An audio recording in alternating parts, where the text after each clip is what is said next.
आइए चलिए देखते हैं बारिश में गरीब की कहानी। बाबा, आप रुक जाइए। मौसम बहुत ज़्यादा खराब है। मुझे तो समझ नहीं आ रहा।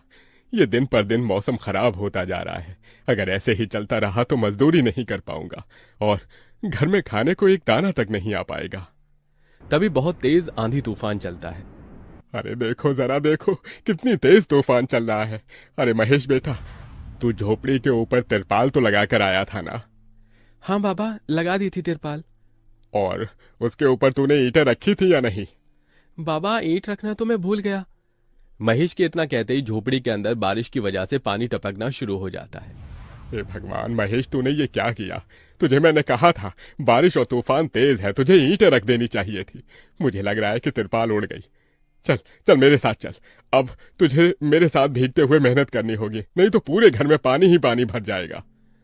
देवेश इतना बोल ही रहा था कि घर के अंदर वाकई छत से पानी टपकने लगा। हाँ पिताजी, आप सही कह रहे हो, चलो चलते हैं जल्दी से। दोनों बाप बेटा बारिश में बाहर निकलते हैं और झोपड़ी की छत पर तिरपाल को सही से लगाना शुरू कर देते हैं। अरे बेटा, ईंट को अच्छे से रखना, कहीं ईंट गिर न जाए। ठीक है पिताजी, सही सही रखूंगा। महेश इतना कहकर अच्छे से ईंट से तिरपाल को दबाने लगता है, जिससे छत ढक जाती है और झोपड़ी में पानी टपकना बंद हो जाता है। लेकिन इसी के चलते हुए बेचारे दोनों के दोनों बहुत बुरी तरह भीग जाते हैं। अरे चलो बेटा, बहुत ठंड हो रही है, बाहर घर में चलते हैं। चलो, बरसात में मौसम बिल्कुल ठंडा हो गया है। हाँ पिताजी, आपने बिल्कुल सही कहा, चलिए। जब दोनों बाप बेटा घर के अंदर आ जाते हैं तो मेघा उन्हें सूखा कपड़ा देती है और अपना शरीर पोंछने के लिए कहती है। आप लोग अपना शरीर पोंछ लो और सूखे कपड़े पहन लो, नहीं तो ठंड लग सकती है।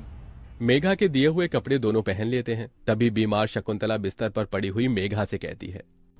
अरे बेटी, तूने खाने के लिए कुछ बनाया नहीं? माँ, मैं बारिश के रुकने का इंतजार कर रही हूँ। घर के अंदर खाना कैसे बनाऊंगी? सारे में धुआं ही धुआं हो जाएगा। मेरी दवाई का समय हो गया है और मुझे भूख भी लग रही है। ठीक है माँ, मैं कुछ करती हूँ। मेघा अपने सिर पर एक सफेद कट्टा रखकर बारिश से बचते हुए बाहर से कुछ ईंटें लाकर घर के अंदर ही छोटा सा चूल्हा बना लेती है और उसी पर खाना बनाना शुरू करती है। अरे बेटी, पूरे घर में धुआं ही धुआं हो गया है। पिताजी, खाना बनाना भी तो बहुत जरूरी था। मेघा जैसे तैसे करके जल्दी जल्दी खाना बना लेती है। वो खाने में नमक मिर्च वाले चावल ही बना पाती है। माँ, माँ उठो, ये लोग खाना खा लो। शकुंतला मेघा के हाथों से खाना खाती है। शकुंतला के पूरे शरीर को पैरालाइज हुआ था, जिसके कारण ना तो वो हिल सकती थी और ना ही वो उठ सकती थी। मेरी प्यारी बेटी, इतनी कम उम्र में तेरे ऊपर कितनी जिम्मेदारी आ गई। हम गरीबों का कुछ नहीं हो सकता है। इस गरीब झोपड़ी के अंदर हम कैसे कैसे दिन देखते हैं। कोई बात नहीं माँ, बच्चे समय के अनुसार बड़े होते हैं, लेकिन मैं समय से पहले बड़ी हो गई हूँ। आपको तो खुश होना चाहिए। मैं तो इस कदर लाचार हो गई हूँ कि तेरे सर पर हाथ रखकर तुझे आशीर्वाद भी नहीं दे सकती बेटा। शकुंतला की आंखों से आंसू निकल रहे थे। मेघा उसके आंसू पोंछकर अपनी मां को हौसला देती है, जिसके बाद वो अपने भाई और पिता के साथ बैठकर खाना खाती है। बारिश होती ही रहती है, लेकिन बारिश रुकने का नाम ही नहीं लेती। खाना खाकर वो सभी सो जाते हैं। आधी रात के समय जिस तरफ शकुंतला का बिस्तर होता है, वहां पर पानी टपकना शुरू हो जाता है। अरे ये क्या, पानी टपक रहा है। मेघा, मेघा, लगता है सो गई। अब मैं क्या करूं? ये पानी तो धीरे धीरे टपकता ही जा रहा है। शकुंतला रात भर अपने ऊपर टपकते हुए पानी को ऐसे ही झेलती रहती है, जिसकी वजह से सुबह तक उसके पूरे शरीर में बुखार फैल जाता है। अरे, अरे ये क्या माँ, आपको तो बहुत ही बुखार हो गया है। रात भर ये झोपड़ी की छत टपकती ही रही। मैंने तुम्हें उठाने की कोशिश की, लेकिन तुम्हारे तक आवाज नहीं गई। ये सुनकर मेघा को बहुत अफसोस होता है।